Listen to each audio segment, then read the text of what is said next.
he took a personal interest in designing and constructing the building and campus of the Milind Mahavidyalaya.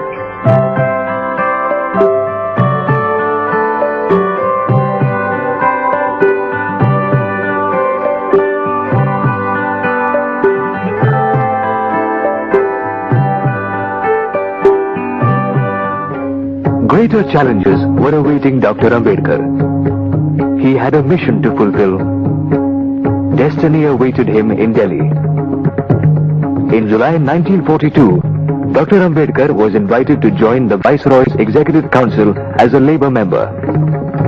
Dr. Ambedkar was elected to the Constituent Assembly of India in October 1946. His outstanding moment came when he was elected and made chairman of the committee to draft the constitution. We were knowing each other almost for 1 year before we got married on the 15th of April 1948. Dr. Ambedkar had taken over law ministry since 1947 when we met, and after my marriage I was very closely watching him work on the constitution.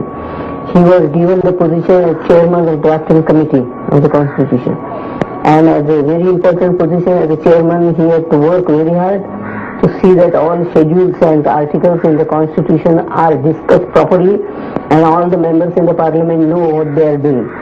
So his schedule for almost 16 to 18 months was very tight.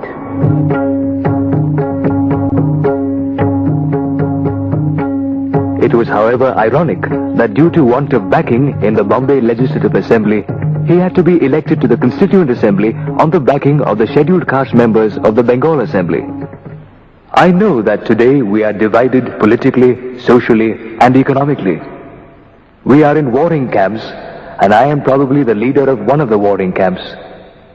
But with all this, I am convinced that given time and circumstances, nothing in the world will prevent this country from becoming one. And with all our castes and creeds, I have not the slightest hesitation in saying that we shall in some form be a united people. Thus it was that on August 15th, 1947, India met her destiny and became a free nation in the world.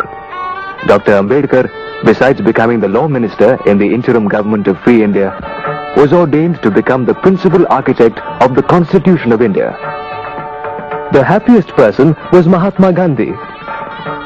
It was a proud moment for India, he told Ambedkar himself, that the former downtrodden had become the lawmaker of Free India. Ambedkar's extensive knowledge of world history, his profound commitment to the universal democratic principles, and concern for safeguarding the human and political rights of the minorities went into the monumental work of drafting the document.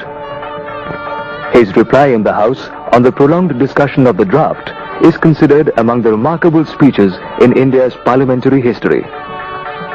When the Constituent Assembly, in the name of the people of India, adopted the Constitution with its 395 articles and 8 schedules on November 26, 1949, no less than Dr. Rajendra Prasad, President of the Constituent Assembly, and Pandit Jawaharlal Nehru, Prime Minister of the interim government, paid glowing tributes to Dr. Ambedkar.